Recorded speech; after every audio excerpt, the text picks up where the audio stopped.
అసలు మొయినాబాద్ ఫామ్ హౌస్లో జరిగినటువంటి ఇల్లీగల్ యాక్టివిటీస్ ఏంటి, అసలు ఇక్కడ కోళ్ల పందాలు, జూదాం, క్యాసినో నిర్వహించారనే దానిపై కూడా పోలీసులకు సమాచారం ఎలా వచ్చింది, ఈ 64 మందిని పెట్టి ప్రధాన నిర్వాహకుడు ఎలా ఈవెంట్ ఆర్గనైజ్ చేశాడు. మనతో అక్యూజ్డ్ A1 ఉన్నాడు. మీరు రాజు అంటే గుర్తుపడతారా, లేకపోతే శివకుమార్ వర్మ అంటే గుర్తుపడతారా? నాది అసలు యాక్చువల్లీ రెండు కాదండి. గబ్బర్ అంటే గుర్తుపడతారు, శివకుమార్ వర్మ అన్న తెలియదు, రాజు అన్న తెలియదు చాలా మందికి. ఎందుకంటే చిన్నప్పుడు ఏదో లాగు సినిమాల టైంలో ఏదో లాగు అని ఎవరో నిక్నేమ్ పెట్టారు. గబ్బర్ అంటే పవన్ కళ్యాణ్ గబ్బర్ కాదండి, గబ్బర్ కంటే నాదే పవన్ కళ్యాణ్ పెట్టుకున్నాడు. నాది అంతకంటే ముందు ఇంచుమించు 35 years బ్యాక్ పెట్టిన పేరు. నా ఏజ్ 45, 35 years బ్యాక్ పెట్టిన పేరు అది ఇప్పుడు పెట్టిన. ఏం జరిగింది అసలు మొయినాబాద్ ఫామ్ హౌస్లో? ఏం జరిగింది? ఏం లేదండి. సంక్రాంతికి నేను భీమవరంలో ఒక పండగలా చేసాం. తెలంగాణ నుంచి చాలామంది వచ్చారు, అన్ని పార్టీలు వచ్చారు. మాకు పార్టీలతో సంబంధం లేదు, అందరూ వచ్చారు. అక్కడ ఏంటంటే కమర్షియల్, అక్కడ కూడా కమర్షియల్ యాంగిల్ లేకుండా మాకు ఏంటంటే జనరల్గా చాలామంది కమర్షియల్గా చేస్తారు. నేను ఓపెన్గా ఇంతకుముందు ఇప్పుడు అనలేదు, కానీ డబ్బుల కోసం చేసే వాళ్ళు ఉన్నారు, చాలామంది ఉన్నారు. చాలామంది డబ్బుల కోసం చేస్తారు, చాలామంది సరదా కోసం చేసేవాళ్ళు ఉన్నారు, పేరు కోసం చేసేవాళ్ళు ఉన్నారు. అందులో నేను పేరు కోసం షోగా చేయడమే మెయిన్. అక్కడ ఏంటంటే పన్ను ఒక 5 lakhsకి వేస్తే 10% తీసుకుంటారు. అది 50,000 ఎంత వస్తుంది. అలా వచ్చినా సరిపోదండి. అలాంటిది అది కూడా తీసుకోలేదు నేను. అది కూడా తీసుకోకుండా ఆర్గనైజ్ చేసాం. చాలా మటుకు నా ఇద్దరు కలిపి పెట్టాం. అది నా అమౌంట్, మా ఇద్దరి అమౌంట్లో కూడా సొంత డబ్బుల పని అందరికీ తెలుసు, ఆ భీమవరంలో అందరికీ తెలుసు. అంతకుముందు మాకు యానం పక్కన నీలపల్లిలో ఒకసారి పెట్టాం, అంతకుముందు మా ఊళ్ళో ఒకసారి పెట్టాం. 3 సార్లు కూడా నేను నా చేతి సొంత డబ్బులతోటే వేరే గ్యామ్లింగ్లు ఉంటాయి అక్కడ. ఫస్ట్ 2 సార్లు కూడా ఏ విధమైన గ్యామ్లింగ్ ప్యాకెట్లు కూడా లేకుండానే పెట్టాను. మీరు ఎంక్వైరీ చేసుకోవచ్చు, మీ మీడియా వాళ్ళు కూడా చాలామంది ఉన్నారు, ఎంక్వైరీ చేసుకోవచ్చు. ఇక్కడ మొయినాబాద్ ఫామ్ హౌస్లో మీరు కోళ్ల పందెం పెట్టారా, జూదాం పెట్టారా, క్యాసినో పెట్టారా? మొయినాబాద్లో అయితే అండి 100% ఓన్లీ కోడి పందాలే. అది కూడా ఏంటంటే నేను అందరితోటి అన్నది ఏంటంటే టైం వేస్ట్ అయిపోతుంది, దీని గురించి మనం బోలని శ్రమించి చేయవలసి వస్తుంది. అక్కడ ఉన్న కోళ్ళు అండి, సంక్రాంతి పెంచిన కోళ్ళు, బ్యాలెన్స్ కోళ్ళు ఉన్నాయి.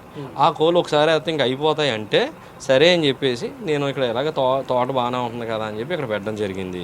ప్యాకాట కానీ ఈ క్యాసినో అంటున్నారు కదా, అది కానీ. ఇంకోటి క్యాసినో అనేది నా జీవితంలో నేను పెట్టింది లేదు, ఎక్కడ కూడా నా జీవితంలో నేను క్యాసినో పెట్టింది లేదు. ప్యాకాట డబ్బులు తీతలు తీసుకుని వ్యాపారం చేసింది ఎప్పుడూ లేదు. ఈ రెండు 1% కూడా ఛాన్స్ లేదు. బయట పబ్లిక్ అందరికీ తెలుసు. మీరు ఏదనుకున్నా ఎంక్వైరీ చేస్తే తెలిసిపోద్దిగా.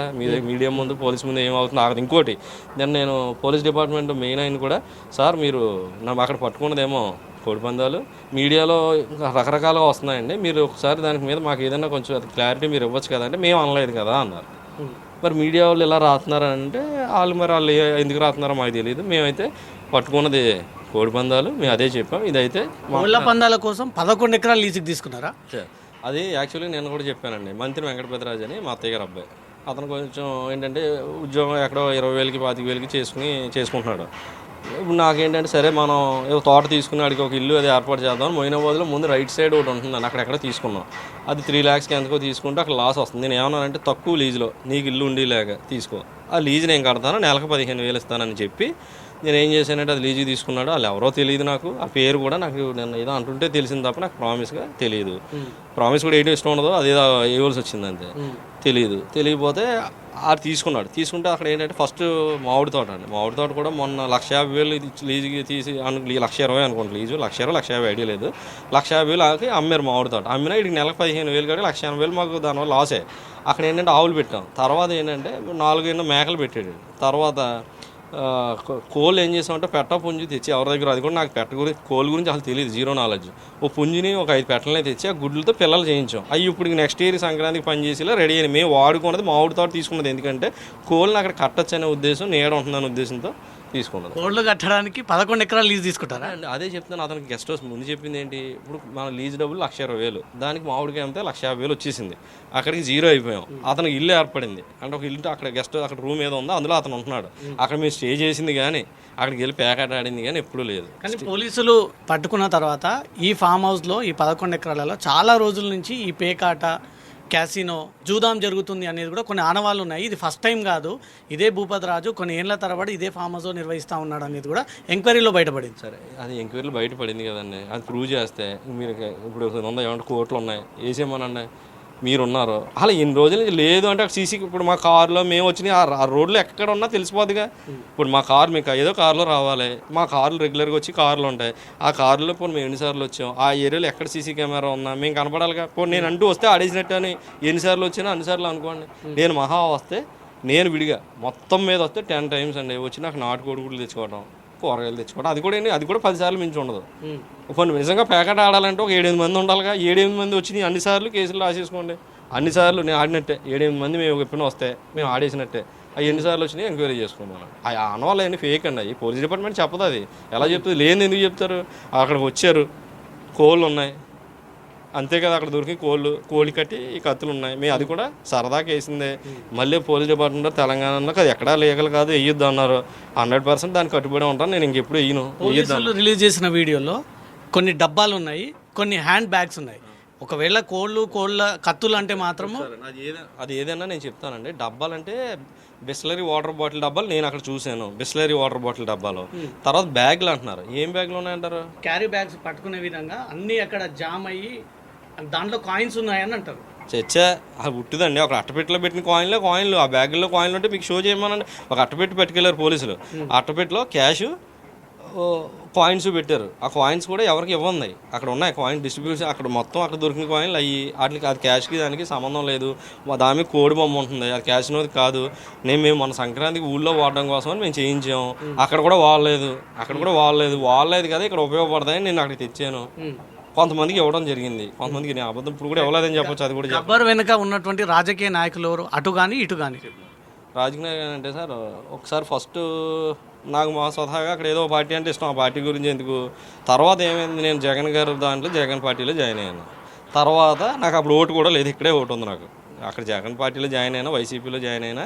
వైసీపీలో కూడా జగన్ గారి మీద దాంతో కాదు, నాకు ఊళ్ళో జరిగిన పరిస్థితులను బట్టి నాకు ఒక ఇష్టమైన నాయకుడిని బట్టి నేను అందులో జాయిన్ అయ్యాను. తర్వాత నాకు అక్కడ ఓటు కూడా లేదు, ఇక్కడే ఓటు ఉంది నాకు. తర్వాత అక్కడ లోకేష్ గారిని మొన్న కలిసింది ఏంటంటే, నాకు భూపతరాజు హెల్పింగ్ హ్యాండ్స్ అని ఒక ట్రస్ట్ ఉంది. ఆ ట్రస్ట్తో నేను ఇందాక చెప్పాను, అంబులెన్స్ ఇచ్చాను. అంతకుముందు కుక్కటిపల్లి చాలామందికి హిందూ ముస్లిం అమ్మాయిలకి ఫీజులు కట్టాను, గ్రాసరీస్ అన్ని చాలా చేసాం. కానీ చెప్పుకుంటే డబ్బా కింద ఉంది చేసాం. ఆ భాగంగా మాకు క్షత్రియ డాల్ ఉంటే అది లోకేష్ గారికి ఇవ్వడం జరిగింది. అక్కడ ఆ ఫోటో చూపించింది. అదే రఘురామకృష్ణరాజు గారి ఇంటికి వస్తే ఏమంటే అప్పుడు కూడా తెలియదు, అప్పటికప్పుడు అనుకున్నది. నేను సంక్రాంతికి ఎవరైనా వీఐపీలు వస్తే తెలంగాణ ఏపీ నుంచి వాళ్ళకి ఇద్దామని చెప్పి 10 మెమెంటోలు చేయించాను. ఆ 10లో ఒకటి ఆయన వస్తే లోకేష్ గారికి ఇస్తే బాగుంటుందని లోకేష్ గారికి అక్కడ ఇవ్వడం జరిగింది. అంతే తప్ప అంతేగాని టీడీపీ ఎమ్మెల్యేల సపోర్ట్ గబ్బర్కి లేదు. సపోర్ట్ అంటే నాకు అందరితోనే పరిచయం ఉంది సార్. మీరు భీమవరంలో పెట్టే కోళ్ల పందాలు, జూదాం, క్యాసినోలో డెఫినెట్ గా ఎమ్మెల్యేల సపోర్ట్ తోటే ఉంటది. ఒకసారి క్యాసినో అనేది ఫేక్ అండి. మీరు క్యాసినో అనేది ఇప్పటివరకు పెట్టలేదు. అలా ఈవెంట్లు వస్తే మనం పబ్లిసిటీ చేసుకుంటున్నారు ఇప్పుడు అందరూ చాలా మంది. ఈవెంట్ లేదా ఏదో పేరు ఎక్స్ ఈవెంట్ అని అలాంటి ఈవెంట్లు. కానీ నేను ఒక 5 టికెట్లు 2 టికెట్లు తీసి గోవాకి తీసుకెళ్ళి, అది ఇంకో ఏదో శ్రీలంక చాలా చోట్ల పెడుతున్నారు, తీసుకెళ్ళి చేయడం కానీ నేను ఇప్పటివరకు చేయలేదు. 1% కూడా ఛాన్స్ లేదు. నేను ఎప్పుడన్నా నాకు నేనుగా వెళ్ళి నేను ఏదో పోగొట్టుకోవడం జరిగింది తప్ప. ఏమన్నా ఇంకోటి కూడా చెప్తున్నాను, ఓపెనింగ్ ఇంకానే నా డోర్ ఉందా, డోర్ గుమ్మంలోకి అడుగు పెట్టినాడు ఎవడైనా సరే నా దగ్గర డబ్బులు పట్టుకెళ్ళాడు తప్ప నేను ఒకటి దగ్గర డబ్బు తీసుకోలేదు. చెప్పండి. ఎందుకంటే ఏంటి, నాకు ఫ్రెండ్షిప్ నాతో చేసినప్పుడు ప్రతి ఒక్కడు 100% చెప్పడం 10కి 9 మంది నా దగ్గర డబ్బు పట్టుకెళ్ళినోడే. నాకు ఫోన్ మాట్లాడినాడు 10కి 9 మంది నా దగ్గర డబ్బు పట్టుకెళ్ళినోడే. మొన్న భీమవరంలో పెట్టిన మీ కోళ్ల పందాలకు ఏ ఎమ్మెల్యే సపోర్ట్ తోటి ఇల్లీగల్ కాకుండా దాన్ని లీగల్ చేసి నడిపారు? లీగల్ అంటే సార్ ఒకటండి, అందులోనే ఏదో వీడియోలో కూడా ఉందిగా, ఏంటంటే నేను బాగా చేస్తాను, కమర్షియల్ ఉండదని, వచ్చిన వాళ్ళందరినీ బాగా చూసుకుంటానని, అంటే ఫుడ్ ఏంటి అన్నీ చాలా బాగా చేస్తాను, నెక్స్ట్ ఇయర్ మీరు కూడా రండి చేస్తానని ఉద్దేశంతో అక్కడ లోకల్ అక్కడ నరసాపురం సరౌండింగ్సే కదా, అందులో 2-3 ఎమ్మెల్యేలు తెలుసు, అక్కడ పెట్టమంటే నేను అక్కడ పెట్టడం జరిగింది. అందులో మీకు అర్థమైపోతుందిగా క్లియర్గా నేను అక్కడ పెట్టాను. అందులో కమర్షియల్ లేనప్పుడు నాకు అందులో లాభం ఆపేక్షించకుండా పెడతానని చెప్పి ఇచ్చారు నాకు. అది అంతే తప్ప వేరే ఉద్దేశం కాదు. కమర్షియల్ లేకపోయినా ఈ కోళ్ల పందాలు అనేది యానిమల్ లైఫ్ యాక్ట్ కిందకి వస్తుంది. వాటిని హింసించడము, బంధించడము, కత్తులు కట్టడం ఇది కూడా ఒక రకమైన కేసే. వీటికి ఎమ్మెల్యేలు ప్రోత్సహించడము, ఆ ప్రోత్సాహనలో మీరు నిర్వహించడము. ఒకసారి అంటే ఎమ్మెల్యేలైనా ఎవరైనా ఏమంటారంటే పొలిటికల్గా ఉన్న వాళ్ళు కత్తులు లేకుండా విడిగా దెబ్బలాడించుకోవడానికి చేయించారండి. మాకు అక్కడికి వచ్చినాయని కూడా విడిగా పందాలు వేసి వెళ్తారు. కత్తులు పట్టి చేసేది అఫీషియల్గా ఎప్పుడూ ఒప్పుకోరు, ఎప్పుడూ లేదు కూడా. అది మీ మీద 2 పెండింగ్ కేసులు ఉన్నాయి అంటున్నారు. ఒకటి గేమింగ్ యాక్ట్లో 2 దొరికారు, ఒకటి కుక్కట్పల్లి, ఇంకొకటి ఇదే రాజేంద్ర నగర్ పిఎస్లో మీ మీద ఒకటి పెండింగ్ కేసు ఉంది. 2 కూడా గేమింగ్ యాక్ట్. ఒకసారి ఓకే నేను చెప్తాను. ఒకటి 2000 నేను ఆయన ఏం చెప్తేనే నేను అడిగారు మీ మీద ఏమన్నా కేసులు ఉన్నాయా అంటే నేను ఏం చెప్పానంటే 2013లో గేమింగ్ యాక్ట్ ఉందండి, అది కూడా ఏంటంటే నేను ఇంట్లో ఉండగా వచ్చారు, ఎవరో లేరు, నేను సింగిల్ పర్సన్ ఇంట్లో ఉండగా వచ్చి కేసు పెట్టారు, అది ఆల్రెడీ క్లియర్ అయిపోయింది, అదేది నేను నడిపించేది ఏం కాదు అది కూడా. రెండోది ఇంకో కేసు అంటున్నారు కదా, అదైతే నాకు తెలియదు, మరి నేను మీ ద్వారా అంటున్నాను అది, మరి అదేంటే మరి వాయిదాలకి వెళ్ళలేదు, ఈ వాడికి అరెస్ట్ వారెంట్లు అయ్యి వచ్చేయాలి, మరి అది నాకు తెలియదు, మీరు రెండోది ఏదో అంటున్నారు కదా, పెండింగ్ అన్నది లేదు, ఒకటి ఏదో గేమింగ్ యాక్ట్ ఉంది, ఇది పందాలు కోడి పందాలు కాదు, క్యాసినోలు అయ్యి కాదు ఉంది, అది ఆల్రెడీ క్లియర్ అయిపోయింది. తర్వాత ఇంకోటి ఏదో అంటున్నారు, అది ఇప్పుడు నాకు తెలియదు, మరి ఏమంటే మరి వాడికి భూపతి రాజు ఎక్కడ అడుగు పెట్టినా ఆ కాన్స్టిట్యున్సీ ఎమ్మెల్యే అండదండ లేకుండా, అతని సపోర్ట్ లేకుండా, అతని ఇన్ఫ్లుయెన్స్ లేకుండా ఎక్కడ కూడా క్యాసినో కానీ జూదాం కానీ ఈ కోళ్ళ పందాలు పెట్టాడు. ఇక్కడ తెలంగాణలో ఎవరు మీ వెనుక ఉన్నటువంటి ఎమ్మెల్యేలు? మీ క్వశ్చన్లో కొంచెం ఎక్కడికి అడుగు పెట్టిన ఎమ్మెల్యేలు అంటున్నారు కదా, అదొకటి తప్పు. రెండోది ఏంటంటే క్యాసినో ప్యాకెట్ అని రిపీట్ చేస్తున్నారు, అవి తీసేసే మాట్లాడండి, అవి లేవు ఇప్పుడు వరకు నా లైఫ్లో. ప్యాకెట్ కానీ క్యాసినో కానీ నేను నడిపించింది లేదు నా లైఫ్లో. మీరు దాన్ని నడిపించినట్టు డబ్బులు తీసుకుని నడిపించాలి అవి లేవు. మీరు రెండు కట్ చేసి అడగండి ఏది అడిగినా, అదైతే లేదు. మీరు కూడా ప్రూవ్ చేయొచ్చు మాకు. ఇక్కడ కొంతమంది ఎమ్మెల్యేలు ఇక్కడికి వచ్చిన తర్వాత ఏకంగా బీఆర్ఎస్ ఎమ్మెల్సీ ల్యాండ్ని లీజుకి తీసుకోవడం వల్ల పోలీసులు అటు మీద కాన్సన్ట్రేట్ పెట్టరు, నేను దొరకరన్న ఉద్దేశంతో ఆ ల్యాండ్ని తీసుకున్నారా? సార్ ఏమన్నా నేను తెలివినోని అయితే ప్రతిపక్ష ఎమ్మెల్యే సైట్లో పెడతానా? ఇప్పుడు ఏ కాంగ్రెస్ ఎమ్మెల్యే దగ్గరికి వెళ్ళాలిగా, నేను కాంగ్రెస్ ఎమ్మెల్యే సైట్లోనో కాంగ్రెస్ ఎమ్మెల్యే సైట్లో పెట్టాలి, కానీ బీఆర్ఎస్ ఎమ్మెల్యే అపోజిషన్ వాళ్ళు దాంట్లో ఏమన్నా పెడతారా? మీకైనా అర్థం అవ్వాలి, అది నాకు తెలిస్తే అక్కడ పెడతానా? ఎవరు ఒకరి ద్వారా నాకు ఫ్రెండ్స్ ఉంటారుగా, అన్ని పార్టీల్లోనూ ఫ్రెండ్స్ ఉంటారు, నేను వాళ్ళ దగ్గరికి వెళ్ళి ఏమన్నా మీ దాంట్లో పెట్టుకుంటామని చెప్పి వాళ్ళని ఇన్వైట్ చేశాను అనుకోండి, ఆయన వచ్చి కూర్చుంటే నాకు ఇబ్బంది ఉండదు కదా. నాకు అంత అవసరం ఏముంది? అపోజిషన్ పార్టీలో పెడతారు, ఆ క్వశ్చన్లోనే ఆయన నాకు తెలియదని అర్థమైపోతుంది కదా మీకు. మీ కారణంగా ఇప్పుడు అతనికి నోటీసులు ఇచ్చారు, అతను మీ కారణంగా పోలీస్ స్టేషన్ రావాలి చెప్తున్నాను. నేను ఫస్ట్ ఏంటంటే ఆయన ఎవరో నాకు తెలియదండి, నేను నిజంగా ఇది కొంచెం 2-3 రోజులు ఫ్రీ అవుతుంది, ఇప్పుడు వెళ్ళాను అనుకోండి ఆయనకి నాకు పరిచయాలు ఉన్నాయంటారు. నేను ఏమన్నా చెప్పుకోవాలనుకుంటే నేను సారీ అన్నీ చెప్పుకుని ఫస్ట్ చెప్పవలసిన వ్యక్తి ఎవరో ఆయనే. నేను ఆయన కలుస్తాను, ఇది అయిపోయాక కలుస్తాను, ఫస్ట్ సారీ చెప్తాను 100%. నేను చెప్పేది ఫస్ట్ ఆయనకి చెప్పాలి. అందులో ఆయన ఎవరు ఉద్యోగం చేసి ఆయన దగ్గర తీసుకున్నారంట, అంటే ఆయనకు కూడా మనకు సంబంధం లేదు, రమేష్ రెడ్డి ఆయన దగ్గర మా వాడు తీసుకున్నాడు. నేను చెప్పవలసింది ఏంటంటే ఆయనకి చేసి సారీ చెప్పి ఆయన కూడా ఏమనద్దని చెప్పాలి నేను, ఎందుకంటే ఆయన మన వాళ్ళు ఇబ్బంది పడ్డాడు, ఈయన కూడా చూడలేదు నేను ఇప్పుడు వరకు, ఇద్దరు నాకు తెలియదండి. ఆయన నెంబర్ మా వాడు నన్ను ఇచ్చాడు నాకు, ఎవరు అదే రమేష్ రెడ్డి గారితో నేను ఇవాళ మాట్లాడాను. నాకు నిజంగా ఎవరు తెలియదు, కాన్ఫరెన్స్లో పక్కన ఇంకొక ఆయన ఎవరు శ్రీనివాస్ అని ఎవరు ఉన్నారు, ఆయన మా వాడు పరిచయం అంటున్నారు కదా, మా వెంకటపతిరాజు ఉన్నాడు కదా, ఆయన నెంబర్ ఇస్తే ఆయన నుంచి ఈయన కూడా మాట్లాడారు. అసలు మాకేంటి ఈ కూడా ఏంటి, నేను 10 సంవత్సరాల నుంచి నేను చేస్తున్నాను పెద్దోళ్ళ దగ్గర, ల్యాండ్స్కేపింగ్ ఏదో చేసుకుంటాను నేను, నా పనులు ఆగిపోతున్నాయి, సార్ నన్ను తిడుతున్నాడు అన్నారు. ఇక్కడ తెలంగాణలో కాంగ్రెస్ ఎమ్మెల్యేలు ఎవరు పరిచయం ఉన్నారు మీకు? ఎవరో పొలిటికల్గా నాకు బయటకే రానండి, నేను ఇంట్లో ఉంటాను, నాకు ఏమైనా ఫ్రెండ్స్ వస్తే ఏదైనా సర్దా మంచి ఫుడ్ తింటాం, ఇక్కడ ఇంకోటి ఏమైనా ఏమి ఉండదు, అంటే కమర్షియల్ ఏమి ఉండవు, డబ్బులు తీసేసి ఏమి ఉండవు. అదే మొయినాబాద్ ఫామ్ హౌస్లో మీరు చెప్పినంత ఈజీగా సిచ్యువేషన్ అక్కడ లేదు, ఎందుకంటే 30 లక్షల క్యాష్ అంటే ఒక్క ఈవెంట్లో, అంత పెద్ద క్యాష్ అంటే ఫస్ట్ టైం ఒకేసారి తీసుకొచ్చి అంత పెట్టుబడి పెట్టారు.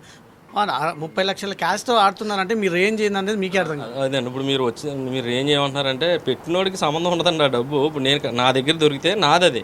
ఇప్పుడు 60 మంది వచ్చారండి, 60 మందిలో ఇప్పుడు మీ ఎంత అంటున్నారు 30 lakhs అంటున్నారు, 64 మంది దొరికారు, 61 అనుకోండి సార్, 50,000 అయితే 30,50,000 అవుతుంది, అంతే కదా, 50,000 కదా మనిషి దగ్గర ఉన్నది. అది మీరు దాన్ని బట్టి మీరే అర్థం చేసుకోండి ఎంత దొరికింది అన్నది. ఒక ఈవెంట్లో 30 లక్షలు మనిషి దగ్గర అందరి దగ్గర కలిపండి. ఈవెంట్కి నాకు వాళ్ళు వేరే పనుల మీద తెచ్చుకున్నా జేబులోనే ఉంటాయి కదా, పోలీసులు వచ్చేటప్పటికి. ఈ పంటర్స్ అందరు కూడా ఇక్కడి వల్ల అక్కడి నుంచి మీరు తీసుకొచ్చారు. అందులో ఏంటంటే సార్ నాకు అందులో నాకు మహా అయితే నాకు తెలిసిన వాళ్ళు ఎంతమంది ఉంటారు చెప్పాలంటే 15 మంది ఉంటారండి. ఒక్కొక్కళ్ళు ఏం చేస్తారంటే ఒక 10 కోళ్ళు 15 కోళ్ళు తెచ్చుకుంటారండి. 10 కోళ్ళు తెచ్చుకుంటారు కదా, ఆ కోళ్ళు కూడా వాళ్ళే, అసలు నాకు సంబంధం ఉండదండి, వాళ్ళు 15 కోళ్ళు 10 కోళ్ళు తెచ్చుకుంటారు. తెచ్చుకుంటే ఆ కోడిని చూసేవాడు పట్టుకునేవాడు ఒకడు ఉంటాడు, చూసి మేతలు పెట్టేవాడు ఒకడు. 15 మందికి 2 ఉంటారు ఎవరు మనుషులు, పట్టుకోవడానికి ఉన్న వాళ్ళు ఉంటారు, డ్రైవర్ ఉంటాడు, కారు ఉంటుంది. అలా వచ్చారు కోళ్ళు తెచ్చుకొని వాళ్ళు ఎక్కడో ఆడుకోవచ్చు కదా, మీ దగ్గరికి ఎందుకు రావాలి? అదేనండి, ఏంటంటే అదే నేను చెప్తున్నా, గబ్బర్ అనేవాడు మంచి ఫుడ్ పెడతాడు, డబ్బు కమర్షియల్గా ఉండడు, డబ్బు మన దగ్గర తీసుకోడు అనే ఉద్దేశంతో వచ్చిన వాళ్ళే. నెక్స్ట్ ఇయర్ సంక్రాంతికి రండి, ఇంకా బాగుంటుంది. ₹1 కేవులు ఇయర్ తీసుకోలేదు, నెక్స్ట్ ఇయర్ పరిస్థితి ఎలా ఉంటుందో చూడండి, ఇంకా బాగా చేస్తాం, ఇంకా గ్రాండ్గా చేస్తాం. ఆ కమర్షియల్ అనేది లేదు నా దాంట్లో ఉంటే నేను ఇలా ఇప్పుడు అక్కడ అంటున్నానండి, నేను ఈ బాడీకి ఎన్నిసార్లు పెట్టాలి అక్కడ, నిజంగా నేను దానికోసం తీసుకుంటే ఈ బాడీకి ఒక 50-60 సార్లు పెట్టాలి నేను అక్కడ. నాకు అలవాటు ఉండి నేను అది పెట్టేస్తే, అసలు నేను ఇంకోటి ఏంటంటే పుంజు గురించి తెలియదు, ఆ పుంజు మోసం తిన్నాను నేను, ఇంక ఏది లేకపోతే తింటాను తప్ప నేను పుంజు మోసం నేను తిన్నాను. ఎవరికొరకు పొడిచిన అనుకోండి కోదలు పాపం వాళ్ళు ఏం చేస్తారంటే ఎక్కడికో పట్టుకెళ్ళాలి అవి పట్టుకెళ్ళరు 10 నాకు ఇచ్చేస్తారు నాకు తెలిసిన వాళ్ళు అందరికీ నేను పంపుతాను 10 తెచ్చుకుంటే 9 పంపేసి ఒకటి మీ పైన కేసు పెట్టినందుకు ఎవరైతే పోలీసులు ఆ ఫామ్ హౌస్ మీద రైడ్ చేశారో తిరిగి వాళ్ళని సస్పెండ్ చేయాలని మీరు పోలీస్ శాఖ మీద ఒత్తిడి తీసుకొస్తున్నారంట. ఇవన్నీ ఉంటుందండి. అసలు సస్పెండ్ చేయడం కాదు మేము హోమ్ మినిస్టర్ నేను ఫ్రెండ్సా లేకపోతే డీజీపీలు వాళ్ళు మేము ఫ్రెండ్సా అసలు ఎందుకు సస్పెండ్ చేస్తారు? అందులో ఎవరు అదే చెప్తున్నా. డ్యూటీ అంటే ఇప్పుడు మీరు ఏం చేశారు? డ్యూటీ చేసిన కాకుండా మీ జేబులోంచి తీసి ఒక ఏదైనా వేసి వీడియో తీసి పెడితే అది మీకు తప్పు అవుతుంది. అలా చేయలేదు. అందులో అలా అందరూ కూడా వచ్చిన ఫస్ట్ ఎవరో ఎస్ఓడి సిఐ గారు వచ్చారండి. ఆయన ఏంటంటే మీరు కదలకండి ఇక్కడ ఉన్నారు. ఫస్ట్ నేను వచ్చిన వెంటనే పరిగెడుతుంటే నేను చెప్పానండి ఎవరో కదలొద్దు, ఎవరి సీట్లో వాళ్ళు కూర్చోండి, ఎందుకంటే ఎవరైనా పరిగెట్టేదైనా దెబ్బలు తగులుతాయని చెప్పి కదలొద్దు అన్నాను. లాస్ట్కి ఎస్ఓడి అని ఒక ఆయన వెళ్తే మీరు బాగా ఆగారు అందరినీ ఆపారని కూడా అన్నాడు. ఆయన పేరు అంటే నాకు తెలియదు. అలాగే అందరిని ఆగి అందరి పేరు మీద కేసులు పెట్టాం. పోలీసులు ఏంటంటే సిఏ ఎస్ఓడి సిఐ గారు లాండ్ర సిఐ గారు అంతా బాగానే అదే అక్కడ వాళ్ళు ఏం చేయాలో చేశారు. ఒక ఆయన ఎస్ఐ గారు వచ్చారు, మరి నాకు ఆయన పేరు తెలియదు, ఆయన తెలియదు. అదే చిన్నది ఏదో జరిగినాయి కానీ మీద అంతా హ్యాపీ. ఏం చేశారు ఎస్ఐ వచ్చి అక్కడికి స్పాట్లో? అదేలేండి, ఆయన వచ్చి ఆర్గనైజర్ మీరా అన్నారు. అక్కడ వరకు బాగానే ఉంది కానీ చెప్తాను తర్వాత ఇది ఒకటి నన్ను మీరు నా ఎందు దయించి ఇది ఒకటే అడగద్దు. ఇది నేను మీకు తెలుసు ఒక ఇదే విషయం మీద మళ్ళీ పోలీసు ఉన్నతాధికారుల దృష్టికి తీసుకెళ్ళి పోలీసులు ఇలా ప్రవర్తించారు ఫామ్ హౌస్లో అనే విషయాన్ని కూడా మీరు తీసుకెళ్లారు హయ్యర్ ఆఫీసర్ దృష్టికి. అంటే నేను చెప్పట్లేదు కదా, తెలుస్తుంది కదా సార్. నన్ను ఇష్టపడే వాళ్ళు అక్కడ అంతమంది ఉన్నారు, 60 మంది ఉన్నారు. నన్ను ఇబ్బంది పెడితే వాళ్ళు ఇబ్బంది పడరా? నన్ను ఇబ్బంది పెడితే వాళ్ళు ఇబ్బంది పడరా? మీరు ఎంతసేపు నేను ఇబ్బంది పడతాను అంటున్నారు కానీ అక్కడ పెట్టిన ఈవెంట్ తప్పని ఎందుకు ఆలోచించలేదు? అదేనండి తప్పు అని చెప్పాక ఇంకెప్పుడు ఇప్పుడు మీరు ఏదైనా ఒక సెక్షన్ ఎందుకు వేస్తారు? వాళ్ళు మళ్ళీ చేయకూడదని పెడతారు. నేనేం చెప్పాను? మీరు మళ్ళీ పెట్టమని చెప్పి నిన్న ఇంటర్వ్యూలో కూడా ఎవరికో చెప్పాను, మళ్ళీ చెయ్యమని చెప్పాను. చేస్తే మీ దగ్గర వీడియో ఉంటుంది, లాస్ట్ టైం కూడా ఇదే చెప్పారు కదా అని మీరు అడగచ్చు. శిక్ష పడినా పడకపోయినా ఏదైనా జరిగినా నాకు ఇది చాలుగా. మీరు నా దగ్గరికి వచ్చి మొన్న చెప్పారు ఇంకోసారి ఎందుకు అలా చేశారంటే నాకు చాలు. నాకే అది నేను దాన్ని ఎక్కువ కింద ఫీల్ అవుతాను. మాట తప్ప నెక్స్ట్ భీమవరంలో కోళ్ళ పందాలు పెట్టారు. ఇక్కడ నేను అలా అంటలేదు. సంక్రాంతికి అది మాకు ట్రెడిషనల్ అండి. అది నేను ఇప్పుడు అది కూడా చెప్తున్నాను. హైదరాబాద్లో తెలంగాణలో నేను మాట ఇచ్చాను. ఈ ఇయర్ వరకు నేను పెట్టనండి. డిసెంబర్ జనవరి 1 వరకు అంటే నేను ఎక్కడికి వెళ్ళి పెడతాను అంటున్నా. మళ్ళీ ఇక్కడ పెడతాను అంటలే, నేను ఇక్కడ పెట్టను. అక్కడ సంవత్సరం అయిపోతే నెక్స్ట్ ఇయర్ పెడతారా? ఇక్కడ అసలు పెట్ట ఇక్కడ మనకి ఎందుకు వద్దన్నప్పుడు ఎందుకంటే మనకు అంత అవసరం ఏముంది? నాకు నిజంగా పోలీస్ డిపార్ట్మెంట్ అంటే నాకు బాగా ఇష్టం, బాగా ఇష్టం. అందులో చాలామంది మంచి ఆఫీసర్స్ ఉన్నారు, చాలా ఇష్టం నాకు. వాళ్ళందరూ చాలా మంది ఉన్నారు. సో మొన్న జరిగిన సంక్రాంతికి మీకు వచ్చిన టర్న్ ఓవర్ ఎంత భీమవరంది? టర్న్ ఓవర్ అంటే సార్ మీకు అదే చెప్తున్నాం. ఇప్పుడు మీకు అక్కడ 60-30 లక్షలు దొరికింది అంటున్నారు కదా, అది మనకు తెలియదు ఎంత జరిగింది అన్నది. మనం వేసి కోడి పందందే తెలుస్తుంది మనకి. ఆ టర్న్ ఓవర్కి దానికి ఇప్పుడు మీరు పక్కన మీరు ఇది నాది అని మీరు ఏమైనా కాసుకున్నారనుకోండి, అది నాకు తెలియదు కదా. అక్కడ ఏంటంటే మనం ఒక పందెం ఎంత అని చెప్తామండి. ఆ పందానికి ఇటు కొంతమంది అటు కొంతమంది వస్తారు. మొన్న వేసినవి మేము చెప్తున్నాను, ఒక్కొక్కరు ఏదో 9 లక్షలకి వేసుకున్నారు, ఈ పక్క ఆ పక్క. నాకు సంబంధం ఉండదు, నేను చెప్పేది అదే మీకు. ఇప్పుడు ఈయన మీ ఇద్దరు మీరు కోడి మీది, ఆ కోడి ఆయన మీ ఇద్దరు 9 లక్షలకి వేసుకుంటారు. అక్కడ పెట్టినోడు ఏం చేస్తారంటే 90,000 తీసుకుంటారు. నేను తీసుకోలేదు, నేను చెప్పింది అర్థమైంది. కొంతమంది అందరూ తీసుకుంటారు అనట్లే. కొంతమంది 90 తీసుకుంటారు, 10%, కొంతమంది 5%, 45,000 తీసుకుంటారు, కొంతమంది తీసుకోపోవచ్చు. కోళ్ల పందాలు నిర్వహించే భూపతి రాజుకు కేటీఆర్తో ఏం సంబంధము, లోకేష్ తోటి ఏం సంబంధము, టీడీపీ ఎమ్మెల్యేతో ఏం సంబంధము, బీఆర్ఎస్ ఎమ్మెల్యేతో ఏం సంబంధం? అంటే వాళ్ళ ఇన్ఫ్లుయెన్స్ ఉంటే నా మీద కేసు అవ్వదు, నేను బయటపడవచ్చు అనే ఉద్దేశంతో వాళ్ళతో పరిచయాలా? అంటే నేను పెట్టిందే మొత్తం మీద 2 సార్లు అండి. ఈ 2 ఏళ్ళు కేటీఆర్ గారితో ఫోటో దిగింది 2019లో. 2019 నుంచి మొన్న లాస్ట్ ఇయర్ వరకు నేను ఎప్పుడు పెట్టలే. బీఆర్ఎస్ గవర్నమెంట్ ఉన్నప్పుడు నేను ఎప్పుడు పెట్టలేదు. 2019 అంటే లాస్ట్ ఇయర్ లేదుగా, బీఆర్ఎస్ డిసెంబర్లో వచ్చింది కదా, జనవరిలో పెట్టడానికి లేదు, కాంగ్రెస్ వచ్చింది. బీఆర్ఎస్ గవర్నమెంట్లో ఉండగా నేను పెట్టలేదు. అది ఆ ఈవెంట్ అనేది నేను పెట్టలేదు. ఆ కేటీఆర్ గారిని ఎలా కలిసానంటే కరోనా టైంలో మేము గ్రాసరీస్ అవి పంచిపెట్టాం. కేపీహెచ్పీలో మాకు క్షత్రియ యూత్ లేని వాళ్ళకి, ప్రభాస్ ఫ్యాన్స్ అందరూ కలిపి లేని వాళ్ళకి చాలా అన్ని చేసిన భోజనాలు అని ఇవన్నీ పంచిపెట్టాం. అప్పుడు తెలంగాణ మనం ఇక్కడికి వచ్చి ఇలా ఉన్న వాళ్ళు కొంచెం ఏదంటే ఒక బండి మీద తిరిగి నుంచి ఒక కార్లో తిరిగి స్టేజ్కి వచ్చాం కాబట్టి ఇక్కడ వాళ్ళంటే ఇష్టం, నాకు మీరు ఏదంటే ఇష్టం అని నేను తెలంగాణ అందరూ సొంతూరు చెప్తాను, నేను సొంతూరు చెప్పిన హైదరాబాద్ అంటేనే ఇష్టం అని చెప్తాను. చాలామందికి అలాగే చెప్తాను. మనం ఎదిగింది కాబట్టి ఎంతో కొంత మనం ఎదిగిపోవడం ఎక్కడికి వెళ్ళిపోలేదు. కొంచెం ఇక్కడ కూడా ఏదో చేయాలని చెప్పి కేటీఆర్ గారు 10 లక్షలు ఇవ్వడం, 10 lakhs చెక్ ఇచ్చాను, కలిశాను. అది కూడా వైట్ అమౌంట్ ఇచ్చాను, కలిశాను. తర్వాత వస్తే ఒక ఏబిఎన్ రాహుల్ అని ఉంటాడు, ఆయన హౌసింగ్ బోర్డులో పేరు. ఆయన ఏమన్నాడంటే ఏమన్నా గిఫ్ట్ స్మైల్ పెట్టారు, అంబులెన్స్ జనాలకు ఉపయోగపడుతుంది, అది ఇవ్వచ్చు కదా అన్నారు. అప్పటికి ఏమో 10 ఇచ్చాను, బడ్జెట్ ఎక్కువైనా అయినా సరే మంచిది కదా ఇమ్మన్నారు కదా అని ఇచ్చాను. ఏపీ నుంచి ఒక విలేకరు ఫోన్ చేశాడు. అంటే మంచి విలేకరులో కొంతమంది ఇలా ఉంటారు, కొంతమంది ఇంకోలా ఉండొచ్చు, లేని రైట్స్. ఆయన ఏమన్నాడు, మరి ఏపీ గవర్నమెంట్కి ఏంటి అన్నారు. ముందు సరదాగా ఆలపాలంగా ఆయన దగ్గర 2 మాటలని వెళ్తే మా ఎస్ఐ గారు పాడైపోయిన జీప్ వేసుకోవచ్చు, ఏంటి ఇది అన్న అంటే బడ్జెట్ లేదని అన్నారు వైసీపీ గవర్నమెంట్లో. వెంటనే నేను ఏం చేశానంటే అందరినీ అడుగుదాం అనుకున్న తలకో ఊరు తలకో లక్ష. మళ్ళీ వాళ్ళు నాకు అడగడం ఇష్టం ఉండదు, సరే అని చెప్పి నా ట్రస్ట్ ద్వారా దానికోసం 4-5 సార్లు తిరిగాను. ఇది వెళ్ళి ఇక్కడి నుంచి ఎవరు చేత పెద్ద ఆఫీసర్ మంచి అయినా అన్నాను కదా, అందులో ఒక వ్యక్తి ఆయన సీఎం మన ఎస్పీ గారు తెలుసు, ఈస్ట్ గోదావరి రవీంద్రబాబు, ఆయన కలిసి మోహన్ రావు గారిని కలిసి అంటే దానికి టీఆర్ రావాలంట. దానికోసం 4-5 సార్లు తిరిగి 5-6 నెలలు తిరిగి ఫోన్లు చేయించుకుంటే అప్పుడైతే దానికి అక్కడ పోలీసులు బోలేరు ఇచ్చాను. పోలీసులు ఎందుకు తీసుకుంటారని నేను ఇలాంటి అయితే తీసుకోరు కదా. అది ఇంకోటి అంటే నాకు కేటీఆర్ గారిని 2 సార్లు దానికే కలిసాను. లోకేష్ గారు ఎందరూ చెప్పాను కదండి, భీమవరం వస్తే నేను సంక్రాంతి ఈ పురమాయింపుల్లో ఉండగా వచ్చారు లోకేష్ గారు. ఈవెంట్ ఈ సంక్రాంతి అంటే అన్నీ ఉండి ఈవెంట్ అంటే ప్యాకెటే కదా సార్, బోర్లు ఉంటాయి అక్కడ సరదాగానే భోగిమంట వేస్తాం అన్నీ ఉంటాయి. వస్తే అక్కడ నా లోగో ఇవ్వడం కోసం నేను వెళ్ళి కలిసాను అంతే తప్ప అంతకుముందు ఎప్పుడో తిరుపతిలో ఒకసారి బస్సులో ఎయిర్పోర్ట్ నుంచి ఫ్లైట్ దిగి బస్సులో వెళ్తుంటే ఒకసారి కలిసాను, 2 సార్లు కలిసాను ఆయన మొత్తం మీద. నాకు అక్కడ కానీ ఇక్కడ కానీ పదవులు లేవు. ఫస్ట్ భూపతి రాజుని పట్టుకుంటే ఏ రాజకీయ నాయకుడి నుంచి పోలీసులకు ఫోన్ వస్తుంది? ఇక్కడ ఏమైనా వచ్చిందంటారా? అక్కడ ఏమన్నా అక్కడ అంటారా? డెఫినెట్గా నేను పౌరుషమైన వాళ్ళు వెనకాల ఉంటా, ధైర్యమైన వాళ్ళు డేరింగ్గా ఉన్న వాళ్ళు వెనకాల ఉంటా. నేను మాకు ఒక డేరింగ్ అంటే మాకు గుర్తుకొచ్చేది మా కమ్యూనిటీలో అంటే ఏపీలో అంటే ట్రిపుల్ ఆర్ గారు అంటే మాకు ఇష్టం. నేను కమర్షియల్గా ఉన్నంతసేపు నాకు సపోర్ట్గా ఉంటారు. కొంతమంది కమర్షియల్గా ఉన్న వాళ్ళు వెనకాల ఆయన లేరు, నా వెనకాల ఉన్నారు. మాకు ఆ యాంగిల్లో కూడా ఉంది డౌట్, మేము కమర్షియల్గా లేం కాబట్టి ఆయన మాకు సపోర్ట్ ఉంటారు. ఇప్పుడు ఈ మొయినాబాద్ ఘటన తర్వాత ట్రిపుల్ ఆర్ని కాంటాక్ట్ అయ్యారా? నన్ను పోలీసులు కేసు పెట్టారని? లేదు సార్, ప్రామిస్కి ఇప్పటివరకు మాట్లాడలేదు. నేను నమ్ముతారా? ప్రామిస్కి ఇప్పటివరకు మాట్లాడలేదు నేను. కానీ నేను ఆయనకి ఫోన్ ఆయన దగ్గర నుంచి నాకు ఫోన్ రాలేదు, నేను ఆయనకి ఫోన్ చేయలేదు. నాకేంటంటే అక్కడ ఏం చేశారంటే లోకేష్ తోటి ఆయనతోటి కలిపి ఫోటో వేశారు, పిక్ పెట్టారు కదా, ఆయన ఏమైనా ఫీల్ అవుతారేమో అని చెప్పి నాకు అది ఒక ఫీలింగ్ కింద ఉంది. నాకేంటంటే ఎవరో ఫోన్ చేసి ఏం చెప్పారంటే ఆయన ఫీల్ అవుతున్నారు, కోడి పందాలు కమర్షియల్గా చేయడు కదా గబ్బరు, అటువంటిది ఎందుకు జరిగిందని ఆయన ఫీల్ అవుతుందని ఎవరో చెప్పారు, ఆయన చెప్పలేదు. ఓకే నాకు ఆయన చెప్పడం, ఆయన ఫోన్ చేయడానికి సిగ్గేసి ఫోన్ చేయట్లేదు. ఇంకోటి ఏంటంటే డేరింగ్ అండి. నాకు ఎవరైనా ఇప్పుడు నాకు ఉన్నారు ట్రిపుల్ ఆర్ గారు అంటే ఇష్టం, చింతమనేని గారు అంటారు. నేను పెద్ద ఎక్కువ మాట్లాడకపోయినా నాకు చింతమనేని గారు కూడా ఇష్టమే. కాకపోతే ఆయన నాకు ఇప్పుడు నేను ఆయన అధికారంలో ఉన్నాను, నేనేం ఫేవర్ అడగను, నాకు చేయక్కర్లేదు. కాకపోతే ఏంటంటే ఆయన కూడా నాకు ఇష్టమే. నేను చాలామంది ఈ సిచ్యువేషన్ జరగకముందే చెప్పాను, ఎందుకంటే నాకు అలా అగ్రెసివ్గా ఉండి పోరాడే వాళ్ళు అంటే ఇష్టం. అది ఇక్కడ కూడా కేసీఆర్ గారు ఇష్టం, మళ్ళీ పార్టీకి సంబంధం లేదు రేవంత్ రెడ్డి గారు ఇష్టం. అది మరి నేను చెప్తున్నాను కదా సార్, నేను చెప్తున్నాను నాకు అగ్రెసివ్గా ఉన్న వాళ్ళంటే ఇష్టం. నేను వాళ్ళంటే ఎప్పుడూ వదలలేను, వాళ్ళు నాకు ఇష్టమే. పార్టీతో సంబంధం లేదు, అధికారంతో సంబంధం లేదు.